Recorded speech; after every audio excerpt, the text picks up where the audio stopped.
আজি এটা নতুন ইন্টাৰেষ্টিং ভিডিঅ'ৰ সৈতে আজি ভাৰত আৰু চীনৰ পপুলেশ্যনৰ বিষয়ে আলোচনা কৰিম। তো বৰ্তমান ভাৰতৰ জনসংখ্যা বিশ্বৰ ভিতৰতে দ্বিতীয় স্থানত আছে আৰু ইয়াৰে সৰ্বাধিক চহৰসমূহ হ'ল দিল্লী আৰু মুম্বাই। প্ৰত্যেকৰে জনসংখ্যা 1 কোটিৰো অধিক।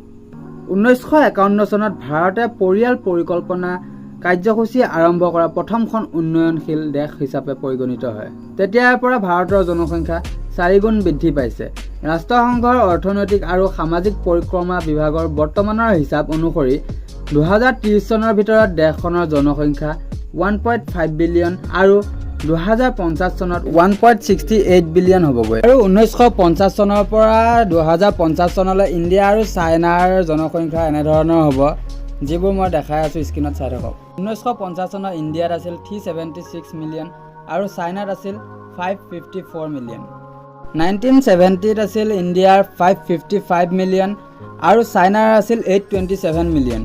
1990ত আছিল ইণ্ডিয়াৰ 873 মিলিয়ন আৰু চাইনাৰ আছিল 1.17 বিলিয়ন। 2005ত ইণ্ডিয়াৰ আছিল 1.14 বিলিয়ন আৰু চাইনাৰ আছিল 1.33 বিলিয়ন।